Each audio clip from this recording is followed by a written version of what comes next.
I'm Michelle Cooper. I'm a Pushys sponsored athlete. I'm currently at home where I've been for about the last 10 weeks, and I'm here with my resident expert, Dave Tabernacle, aka Super Husband, aka Mechanic, aka Coach. So he's wearing a few hats today, no pressure Dave. He's been helping me with a bit of an ISO project, and that is to think about what my bike is going to look like for the upcoming race season, whenever that might be, and what components I'm going to have on it. But one of the tricks for working with Dave is you don't get to just ask the question and have him do it for you. He likes to educate you on the way. So I've had to do a bit of learning while I've been in lockdown, and today I'm going to take you through a couple of the things that I've learnt and hopefully fill in some gaps for things that I haven't quite learnt yet.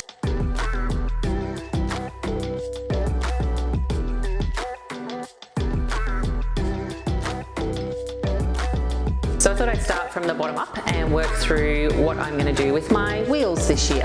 And before I can get to the fun stuff of which wheels I'm going to be riding on, Dave wants me to start at the very basics, which is my tubes and tyres. So my big question for Dave started out with, I want to ride deep dish wheels again this year.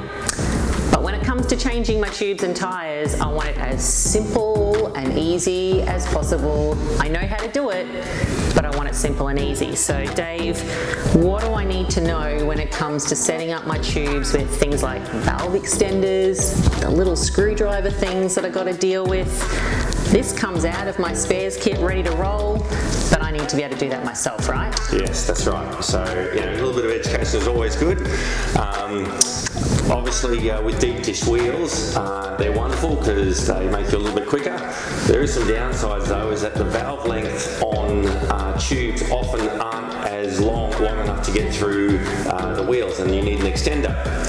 So what we do for Michelle, and a lot of other racers should do this as well, we attach the extender already on the tube, so that on if something happens on race day, unfortunately, and you've got to replace a tube, then you can just take the old tube out.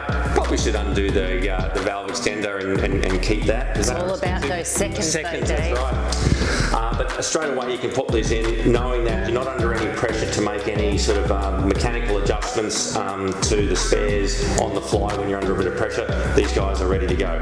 But there's a little bit of prep that you need to do to make sure that they're right. They just come like that for me. What you're saying is I have to learn to do it myself. Like this. Okay.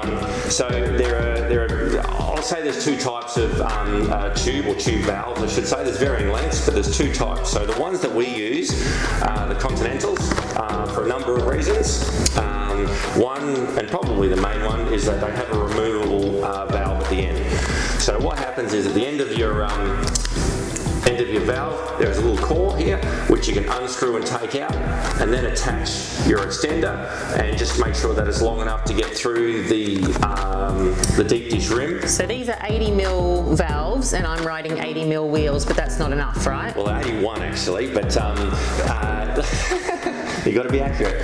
Yes, because they are 80mm long, but you also need to have enough valve poking out that your CO2 adapter or your bike pump or whatever it is you're using to pump the tyre can poke through. So you really need about 100, 110 or so, and they just don't make valves that long. Well, certainly none that I don't know of. So 80 is the longest. The reason why I just standard use 80 because it means you can use 80mm on a slightly shallower rim, like a 60mm, and you don't need an extender. So it's sort of like it's the longest size, and it'll cover most wheels that you have. Great. Of course, for your 80 and onwards, you will need an extender. So what we do is we undo the little core, put the extender in, and tighten it all up with the core at the end. Now in my kit, I've got these little teeny tiny screwdrivers that look like Lego arms. Do I need to use one of those to get the valve out in the first place, or can I use my fingers? No. If you're using the fingers, then it's too loose and air will leak out. Okay. You don't want that. So you definitely need the little spanner. Little baby one, bigger so you'll one. see them, and they're generally readily accessible. And there's two sides to it on either end, and one's for tightening up the valve itself, and one's for taking on or off the little core. So in this case, you can unwind the core or wind it up. It just needs to be nice and firm. All right. And if you take the valve off, you use the other end. Either undo it or do it up nice and tight like that. Again, you don't want to over tighten, you'll strip it, but you want it nice and firm. There's little rubber O-rings in there that will seal it off so that the air doesn't leak out for you. So that looks pretty straightforward. It is.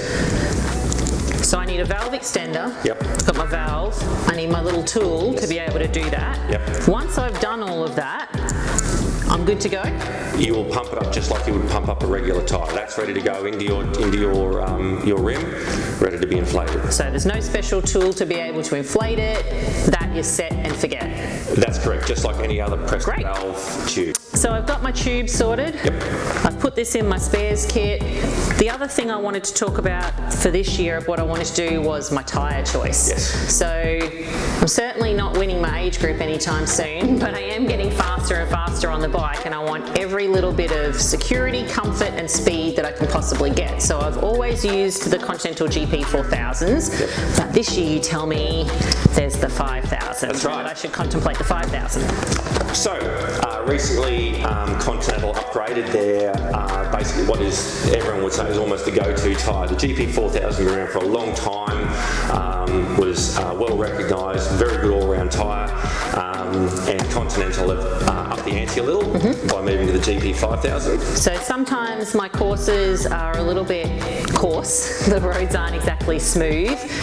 Is this going to be helpful for me in being a little bit more robust and durable if I've got a course that might not have the fastest rolling bitumen? Yeah, look, and of course everyone has their own good and bad stories of tyres and tubes and all that, but certainly in our experience that the Continental GPs have been the best balance of a fast rolling tyre, good durability for wear and tear, just longevity of the tyre, and good puncture resistance as well. So for any athlete out there, it's a great balance. Sure, there might be a faster tyre, sure there might be a sort of more durable tyre, but you know, it's hard to pick and choose, and this guy really fits the bill for all three.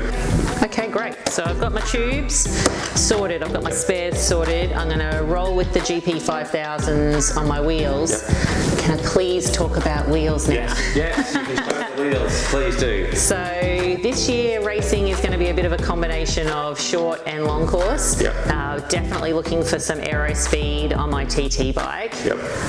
I really want to roll some 80 mils, so Yep. if I can use my new Vision 80 mil wheels this year, are they going to work with everything you've just told me to do? Yes, so absolutely. So GP tyres, obviously the Continental tubes set up like that will absolutely work perfectly on this wheel setup. As you can see, if you just show it, yeah, that'll fit through nicely. And in most conditions for a rear wheel, an 81 mil with the Metron SL is a fantastic choice, and you'll see plenty of athletes out there with very similar wheels. So I guess the last question that I have is when are you setting all these up for me? In that long list of things that we have to do, but as soon as possible, I'm sure. Okay, thanks Dave, that's been really helpful. Now that I've got my wheels sorted, I've got a few more questions for you next week, probably on things like chains and my cranks. I think there's quite a bit of education in my future, but that will certainly help me get out of a bit of trouble this year. So Yes, really appreciate it. Thank you. All right, happy racing.